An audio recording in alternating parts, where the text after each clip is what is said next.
Dans l'assemblée des saints, assoiffé je me tiens, que ton onction descende sur moi.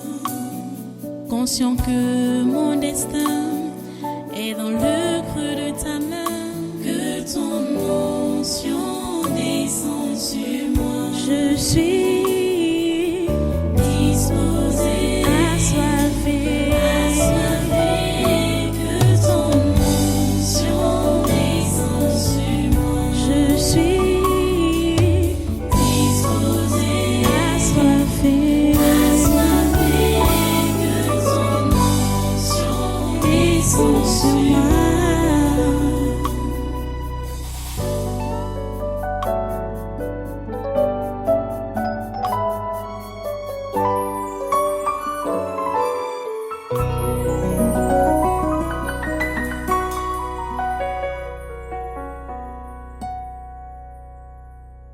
La pratique de la chrétienté, ça vient avant la théorie.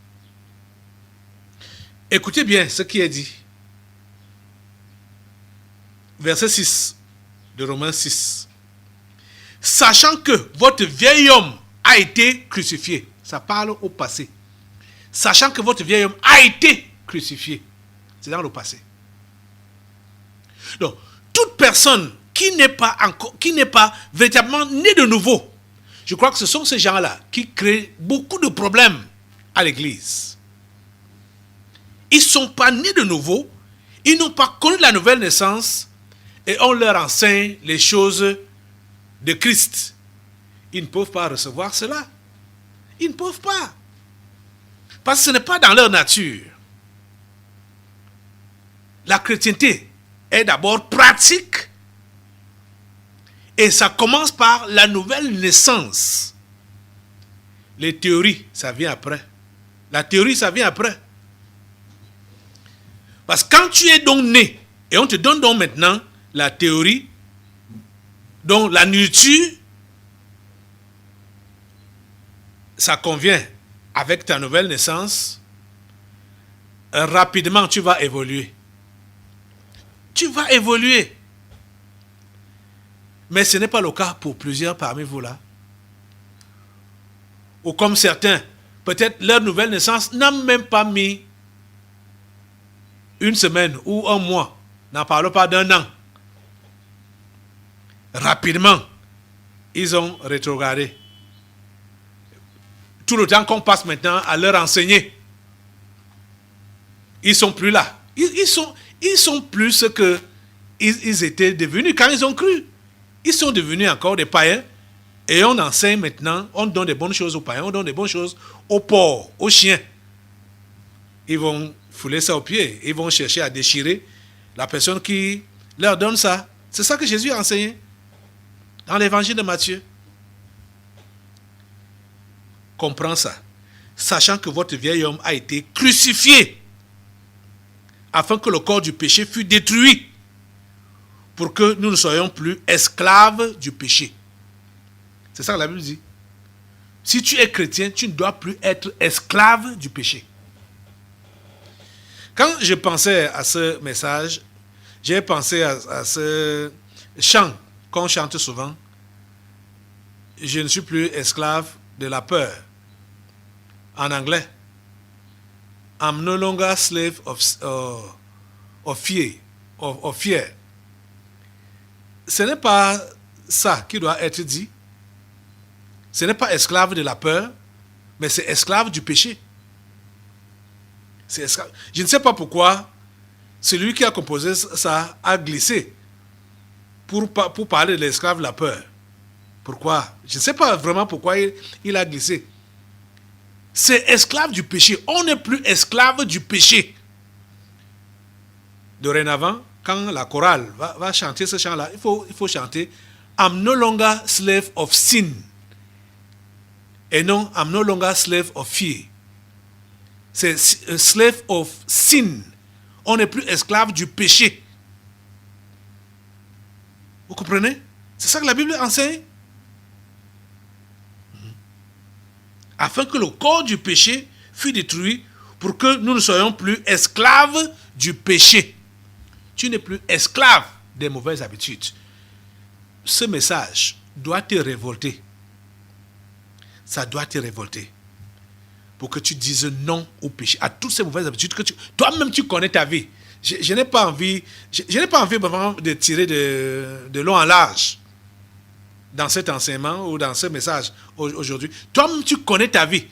Tu dois te révolter. Si jamais un jour tu as cru en Jésus et peut-être tu as donc rétrogradé, comprends qu'il y a moyen de revenir et tu dois te révolter contre la vie dissolue que tu as vécue tous ces derniers temps. On dit, je ne suis plus esclave. Je ne suis plus esclave du péché. Je suis enfant de Dieu. Tu comprends, non? C'est ça. Allons un peu dans Colossiens. Allons un peu dans Colossiens. Je vais vous... Colossiens chapitre 3. Colossiens chapitre 3. Écoutez ce que la Bible dit. Colossiens chapitre 3, à partir du verset 5. Faites donc mourir les membres qui sont sur la terre. La terre a ses membres.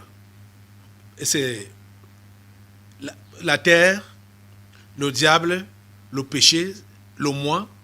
Ce sont les choses qui marchent ensemble. Faites donc mourir les membres qui sont sur la terre. L'impudicité, l'impureté, les passions, les mauvais désirs et la cupidité qui est une idolâtrie.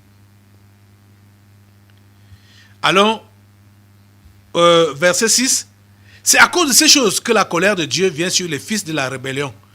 Les fils de la rébellion, eux, ils font exercer ces membres de la terre là. Verset 7. Parmi lesquels vous marchiez autrefois. Parmi lesquels vous marchiez autrefois. Lorsque vous viviez dans ces péchés. Pour le chrétien, on parle au passé de cette vie. C'est la vie ancienne, c'est le vieil homme.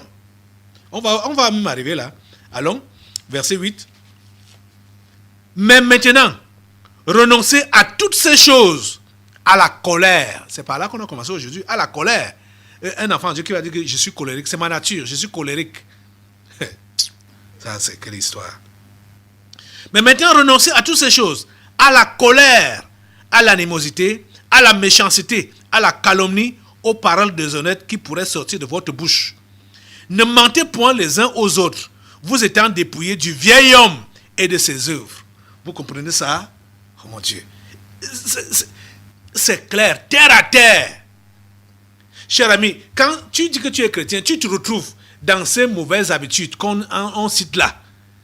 Mais ressaisis-toi vite et dis non, c'est pas ma vie là-bas. C'est pas ma vie. Je suis plus esclave de ces choses. Ce n'est pas ma vie là-bas. Je ne fais pas ça. Je refuse. Je vous ai déjà dit que les tentations ne vont pas s'éloigner de vous. Les opportunités de péché ne vont pas s'éloigner de vous. Parce que vous dites que vous avez cru. Ça va se présenter. Mais c'est vous qui devez dire, je refuse. Parce que je suis enfant de Dieu. Tu comprends? Je refuse de te pratiquer. Toi, péché, parce que je suis enfant de Dieu. C'est pourquoi Paul dit donc ici. Moi, j'ai dit à mes termes, Paul dit ici, maintenant, renoncez à toutes ces choses. Renoncez. On dit refuser, rejeter toutes ces choses-là. Vous comprenez? Ne mentez pas les uns aux autres, vous étant dépouillés du vieil homme et de ses œuvres. Verset 10. Et ayant revêtu l'homme nouveau qui se renouvelle dans la connaissance selon l'image de celui qui l'a créé. Ayant revêtu l'homme nouveau qui se renouvelle. L'homme nouveau qui se renouvelle. Mon Dieu. Le verset 10 là. Peut-être, on va s'arrêter là aujourd'hui. On va revenir jeudi sur ça là. Peut-être c'est ça qui fait défaut chez plusieurs. Qui ne comprennent pas que l'homme nouveau se renouvelle. Vous comprenez que ça rejoint ce que je vous ai enseigné, que la chrétienté se révise à la seconde. L'homme nouveau se renouvelle. C'est ça. C'est la confirmation que la chrétienté se révise à la seconde. J'ai dit à la seconde. L'homme nouveau se renouvelle. Vous comprenez ça? Ayant revêtu l'homme nouveau qui se renouvelle dans la connaissance selon l'image de celui qui l'a créé. Et la Bible dit qu'il n'y a pas d'acception de personne, que tout le monde est capable. Parce qu'au verset 11, il dit qu'il n'y a ici ni grec, ni juif, ni circoncis, ni incirconcis, ni barbare, ni scythe, ni esclave, ni libre, mais Christ est tout et en tous. Donc ici, pour dire quoi? Au verset 11, pour dire que personne n'a d'excuses à donner. Pour dire, pasteur, toi, tu es spécial, tu es l'élu de Dieu, ou tel, bon, son cas est spécial, mon cas à moi est spécial. Non. Comprenez bien, le verset 11 là, nous fait comprendre qu'il n'y a pas d'exception. Ce que Christ a fait dans la vie du croyant, c'est pour tous les croyants. Personne ne fait exception et personne n'a d'excuses. Vous avez compris? Puisque le diable a mis ça au coin de ton cerveau là, pour dire que bon, de toutes les façons, bon, j'ai fait de mon mieux. Je ne peux pas faire comme l'autre. Je ne suis pas... je ne peux pas faire comme Jésus. Je ne peux pas faire comme le pasteur ou déjà même, qui est même sûr que lui-même, il applique ce qu'il dit là, le machin. Vous voyez, ce genre de pensée là te condamne à l'échec.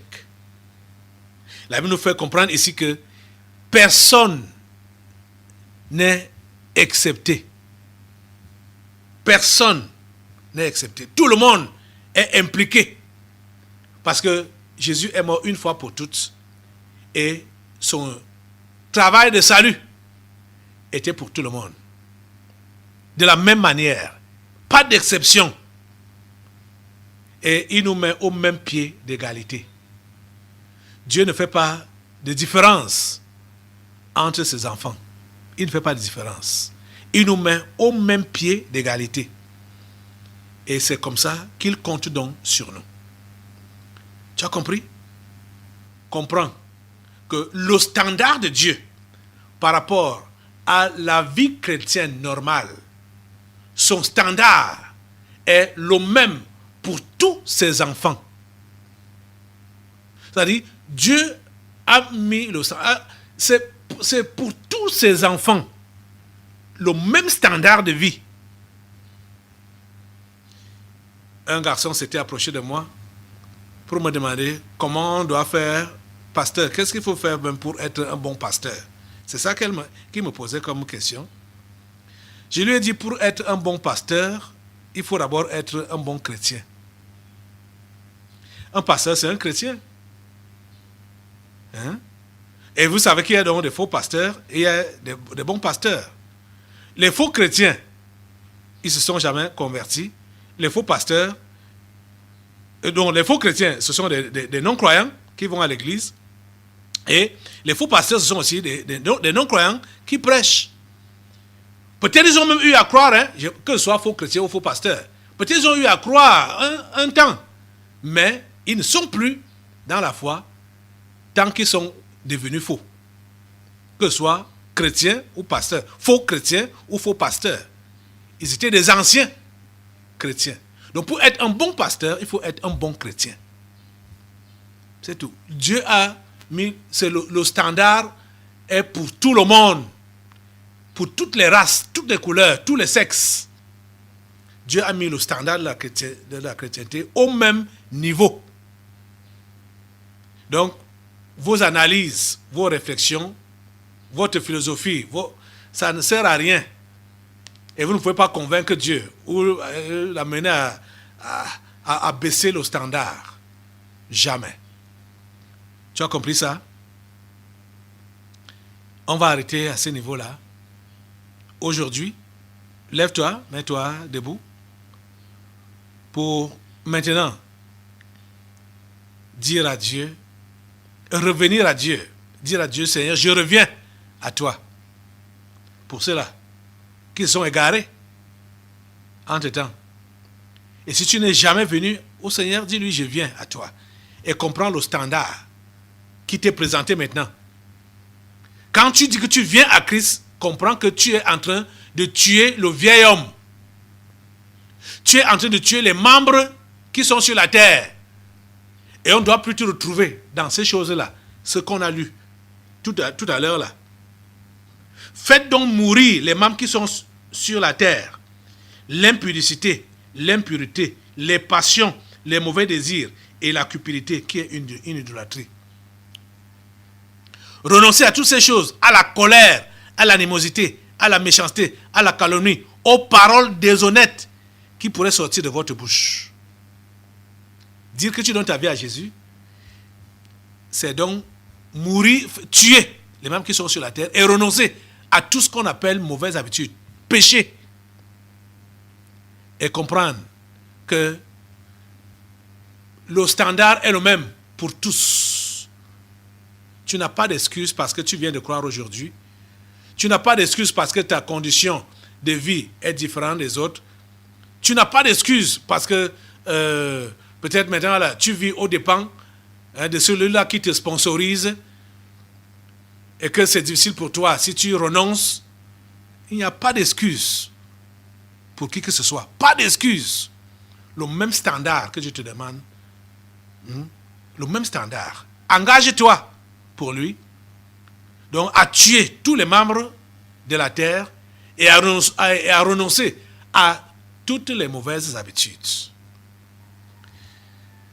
Prends cet engagement-là aujourd'hui. Au nom de Jésus. En levant tes mains pour dire à Dieu, Dieu, je lève mes mains vers toi. Je m'engage à laisser mourir le vieil homme et à recevoir le nouvel homme, l'homme nouveau, qui se renouvelle. Cet autre aspect-là, on va voir ça jeudi. Mais Seigneur, donne-moi la grâce de comprendre, par ton esprit, que je dois renouveler l'homme nouveau. Je dois le renouveler, le réactiver à tout moment. Oh Dieu, donne-moi la grâce de pouvoir accomplir le but de ma vie. D'accomplir le plan que tu as pour moi et que tu as eu pour moi en me sauvant. Donne-moi cette grâce, Seigneur, ce matin. Au nom de Jésus, c'est ma prière. Amen. Assois-toi. Nous allons maintenant passer aux délivrances prophétiques. Je reviens tout de suite. Dans l'assemblée des saints, assoiffé je me tiens, que ton onction descende sur moi. Conscient que mon destin est dans le creux de ta main, que ton onction descende sur moi. Je suis